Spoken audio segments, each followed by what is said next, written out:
Hey, I'd like to welcome you to another episode of Mission Matters. My name is Adam Torres, and today I am in Houston, Texas at the Texas FFA convention. This is my third convention, and my guest today is Dan Hunter. Dan, hey, welcome back to the show. I got you on here last year. I know Aaron wrangled you for me. He did. No, it's great to be back. This is a lot of fun. Appreciate the opportunity to visit with folks out there that you get your podcast out to every day. So very excited to be here. Yeah. So Dan, maybe for some of the people that didn't catch our episode we did with each other last year, maybe just talk a little bit about your role and what you're doing. Sure. So I serve as the Assistant Commissioner for the Texas Department of Agriculture. So Commissioner for Agriculture in the state of Texas is an elected position. So I'm a political appointee. But essentially what I do is oversee directly multitudes of different programs, but I work with the whole agency as the person who oversees all of our federal and state and government relations activities. In addition to that, a lot of people don't realize all the different things we do at the department. So we feed about 5 million school kids every day. We're in charge of all the food and nutrition programs, the school lunch, or after school programs, summer feeding programs. We're the ones who also give grants out for your Meals on Wheels, your feeding programs for your homebound folks. In addition to that, of course, we do our part on regulatory issues, pesticides, organics, grain warehouses, everything from that standpoint. And then one of the things that I enjoy most about my work is I oversee our communications and external relations division, which allows us to tell a story about agriculture, which is critically important in helping people understand not only what we do, but how important agriculture is, not only to the state of Texas, but to the world and the economy. And that, there's one thing when you start looking at security, and we talk about, people think of security and they think about, armies, and navies, and all those types of things. But food security is as important as personal security. And what I mean by that, it's not just about people who, afford food, but it's also being a country that can be able to produce your own food. Because once you can no longer feed and fuel yourself, you're no longer an independent country. And in addition to that, I get to spend a lot of time with our folks throughout the state on economic development. A lot of people don't realize we oversee the State Office of Rural Health, so all the rural hospitals in the state of Texas come underneath us. We work with communities on economic development through federal funds we bring down for the Community Development Block Grant programs. And then in addition to that, we have our Go Texan marketing program, which is probably one of the more famous marketing programs. You see that little iconic symbol with the state of Texas and a brand on it. In the Go Texan, we help, whether it's a mom and pop salsa company or someone who's just starting up a new business to find a way to get their products not only on shelves in the state of Texas, but around the world. And so we spend a lot of time. I think last year we were on 26 different countries. And so we try and work to put products from Texas, not only on Texas shelves and U.S. shelves, but also around the world, and give our folks an opportunity to do that. And to be quite honest, it's one of the easiest jobs in the world because everybody wants a little something from Texas. Oh yeah. How many? I know. I interviewed you last year. How many conventions have you been to? Like, how long have you been involved in this area? We've tried to add this up. So I was a state FFA officer 41 years ago. I know that dates me. So you've been to one or two? I've been to one or two. Even during that time.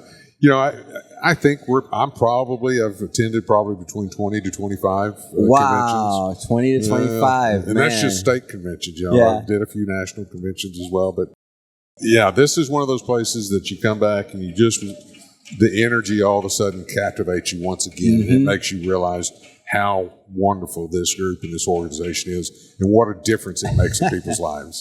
Man, so I want to take you back a couple of years ago, we'll say, to back when you were a member in the FFA. Like, how do you feel that helped prepare you through your life and for what you're doing? Yeah, no doubt. And I was just speaking to the group of ambassadors, and I kind of told them the story. I've been very fortunate in the fact that had the opportunity. And the ambassadors, real quick for everybody. The ambassadors are the folks who help with the convention. They help with special and guests. Members. They're members. They're FFA members. They're juniors and seniors in high school. Very talented individuals who have found a way to serve, their fellow members, but also serve their communities as well. And I think that's one of the big things, that selfless service out there is a critical part of what this organization is about. And so, you look at what this organization did for me and how it made a difference in my life. And I've had a very varied career. I've had an opportunity to spend time in government, both the beginning and end of my career working in both Washington, D.C. I've had an opportunity to speak to people around the world. I've had Yeah. a chance to meet presidents, prime ministers, princes, kings, queens, speak at the UN in Rome. Yeah. I've been around the world multiple times. I've been on the tallest 3 buildings in the world. I was in the Burj Khalifa about 3 months ago. And I remember sitting up there, and it's not the first time I've been there, but you're out looking over the city of Dubai, and I'm going, how did this kid from nowhere, West Texas, end up here? Yeah. And the answer is always the same, and it's that blue corduroy jacket you see these guys Yes. wearing. That had not been for this organization, there's no reason why I would have ended up doing the things that I've done in my lifetime. Why is it so important, and why would the Department of Agriculture send a representative like yourself to a conference like this, other than your connection? Like, why is it so important to have representation here? So a couple of things. I think, it helps us an opportunity to visit with some of these folks that may or may not know exactly what we do at the department. But in addition to that, it gives us an opportunity to expose ourselves to these young folks and say, look, there's always opportunities outside of just the typical farm and ranch. And what we do at the Department of Agriculture, as I mentioned earlier, isn't just about being on the farm and ranch. It's about economic development. It's about worldwide selling of products. It's about technology. We were talking about the AI technology and the different things that we do here. In addition to that, you have the Commissioner of Agriculture, Sid Miller, he's not only a true believer, but a product of the FFA. He grew up in the FFA, came up through it, was a district officer, district president. He actually after he went to school, he was a FFA agriculture, agri-science teacher for the first part of his career. So once again, it's been, it's one of those things that when you say us, what do we do here? Yeah. It's really as much for us to get an opportunity to let ourselves be known to what these young people might see. And then also you look around the supporters of this, all the different businesses, the opportunities to get the word out through, outlets such as yours, just incredible. Yeah. You still have fun here. Oh, it's a blast. Yeah. I try to let people know. I'm like, I do a lot of conferences. I hope none of them see it. And some I have to go to. That's my job, right? But this one I get to and I want to. And I turn down a lot of places to come here. And they're like, where are you going? Or what are you doing? I'm like, nope, Texas FFA. What's that? I'm glad you asked.